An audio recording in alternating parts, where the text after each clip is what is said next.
Bonjour, alors cette petite vidéo a pour but de vous présenter l'utilisation du module du site macropk.org pour des recherches. Donc, recherches sur les poltergeists, sur les médiums, physiques et expérimentateurs.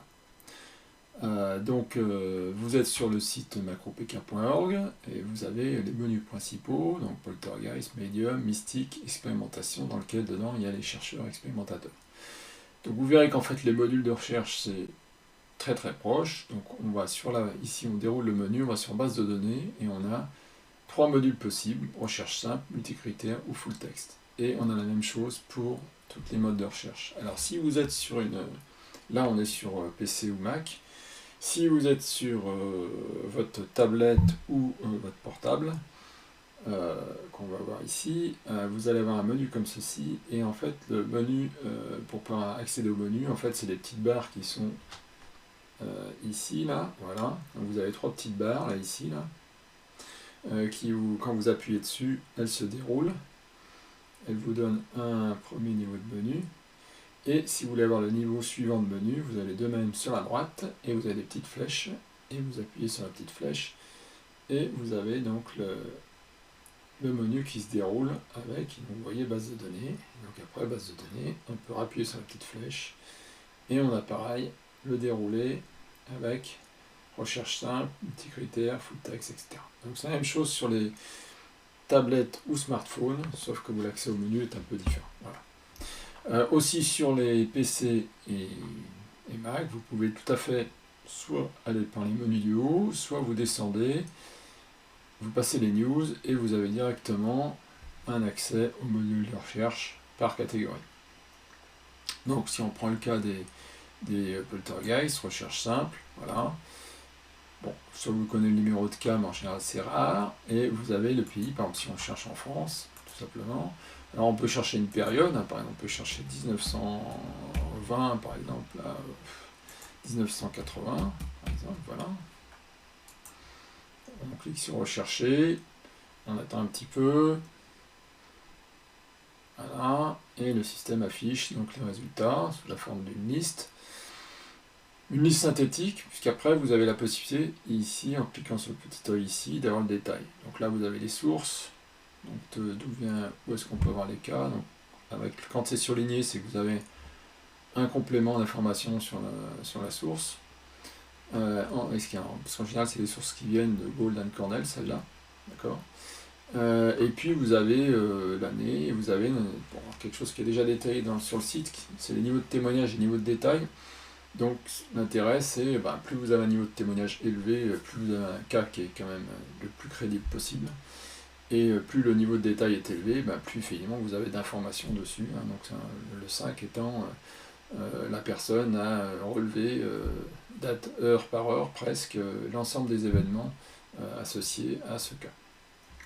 Ici vous avez les caractéristiques, donc ça correspond en fait à la phénoménologie. Donc là vous avez par exemple ici un cas qui s'est passé en moins d'1 an, qui était plutôt pendant la journée, et il y avait donc des petits objets qui étaient en mouvement. Il y avait des objets portés, donc quand on dit objets portés, on pense à des approches qui sont peu balistiques, on a l'impression d'une main qui balade l'objet. Et puis vous aviez des douches de pierre par exemple, donc ça veut dire qu'il y a des pierres qui tombaient à l'extérieur ou même à l'intérieur, et sans savoir d'où provenaient ces pierres. Voilà. Et donc quand on veut plus de détails sur le cas, on appuie sur l'œil et on a plus d'informations. Là on retrouve les listes de caractéristiques avec leur numéro et puis cette fois un petit commentaire, donc c'est quand même plus précis. Voilà. Et puis vous avez un commentaire en français ou en anglais, suivant l'origine du cas et suivant les personnes qui ont travaillé dessus, qui donne un peu plus d'informations sur le cas. Voilà. Éventuellement des fichiers complémentaires, il peut y avoir des extraits de journaux, voilà, donc ça, et quand vous avez fini, vous revenez retour à la liste des résultats, et donc vous avez de nouveau l'ensemble de vos résultats qui correspondaient à votre sélection, qui était entre 1921, entre 20 et 1980.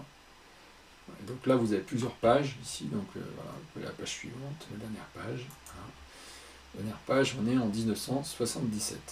Voilà. Donc ça c'est pour les recherches simples. Après, si vous voulez faire une recherche, la recherche full text, c'est assez pratique parce que vous avez un bout de texte, vous avez une idée, vous avez un nom, même un nom d'investigateur, vous pouvez aller faire une recherche pour voir. Donc, si, je pense à la dernière fois à notre groupe IMI, on parlait du Calvados, donc vous allez chercher Calvados.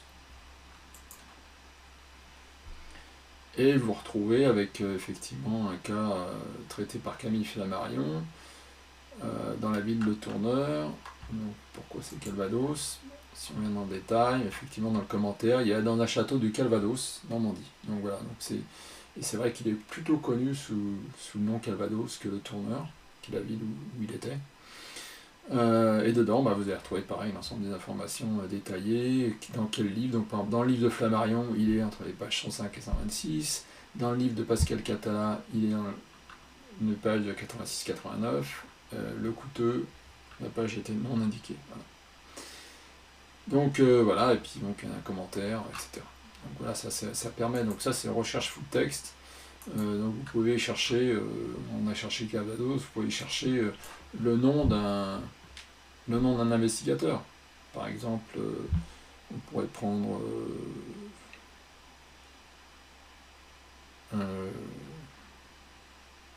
Rawls, par exemple, Rawls, qui est un William J. Rawls, qui est un Américain.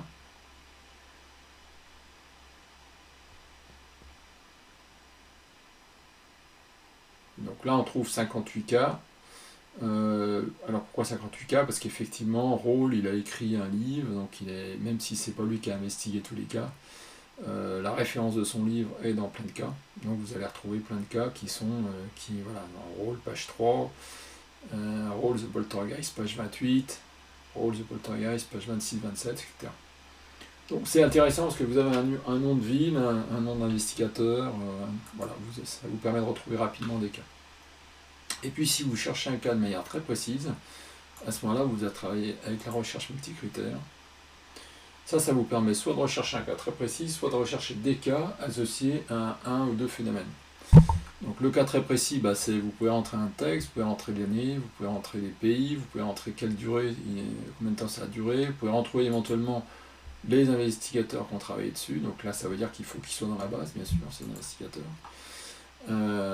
Les niveaux de témoignage, niveau de détail, quels sont les agents psychiques qui éventuellement ont été détectés dessus, et puis vous avez la possibilité donc de sélectionner les 93 caractéristiques qui vous intéressent. Donc par exemple, je veux des cas où il y a eu des apparitions et en même temps des effets d'incendie, par exemple. Voilà. Donc je vais ressortir tous les cas qui ont eu des apparitions et des effets d'incendie. Voilà. Et donc là j'ai 34 cas en fait.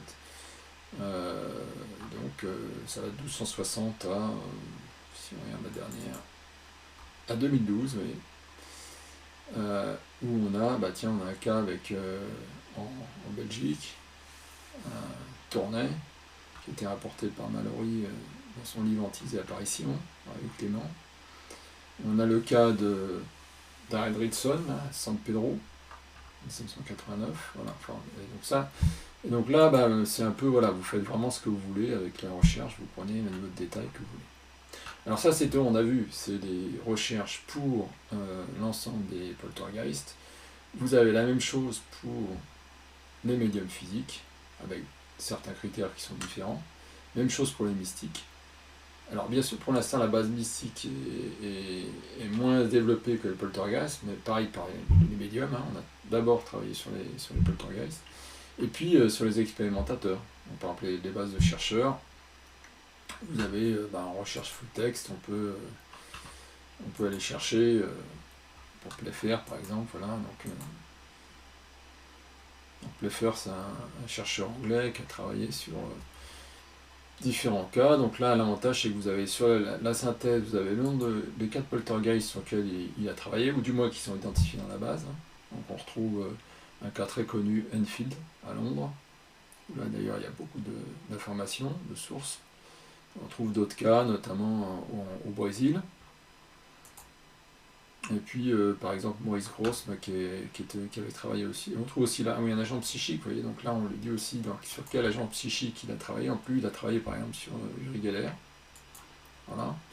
Donc là, il y a bien des liens entre les chercheurs, les expérimentateurs, les médiums et les poltergeists. C'est ça l'intérêt de la base, une base un peu globale. Bon, et puis, cette base, elle est appelée à s'agrandir. Donc, vous êtes bien sûr les bienvenus si vous souhaitez participer à cet agrandissement.